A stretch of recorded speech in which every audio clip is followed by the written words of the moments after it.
चंद्रपुरात काँग्रेसमधील 2 गटातच एकमत झालं नाही असं राऊतांचं म्हणणं आहे. सत्ता मिळाली नाही याची काँग्रेसला लाज वाटली पाहिजे असं राऊतांनी म्हटलंय. तर इतरांची लाज काढण्यापेक्षा चंद्रपूरमध्ये लाज कोणी घालवली हे तपासणं महत्त्वाचं असं हर्षवर्धन सपकाळ यांनी म्हटलंय. ठाकरेंच्या सेनेची साथ मिळाली असती तर सत्ता आली असती.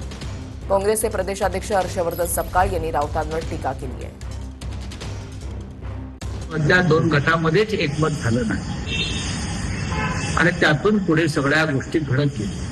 सत्तेसाठी वाटेल ते करायला कोणी जात असेल तर शिवसेना पक्षप्रमुख किंवा पक्ष ते सहन करेल अशी भूमिका नाही. काँग्रेसला लाज वाटली पाहिजे की 27 सर्वाधिक नगरसेवक निवडून आलेले असताना ते सत्ता चंद्रपूरची मिळवू शकले नाही.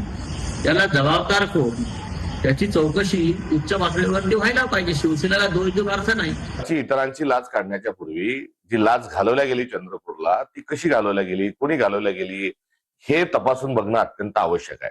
कारण काँग्रेस एकसंघ स्वरूपात 27 होते, 4 अधिक त्यामध्ये मिळवत असताना आम्ही 31 पर्यंत गेलो होतो आणि एकसंघ स्वरूपामध्ये आम्ही मतदानाच्या दिवशी सभागृहामध्ये हजर होतो.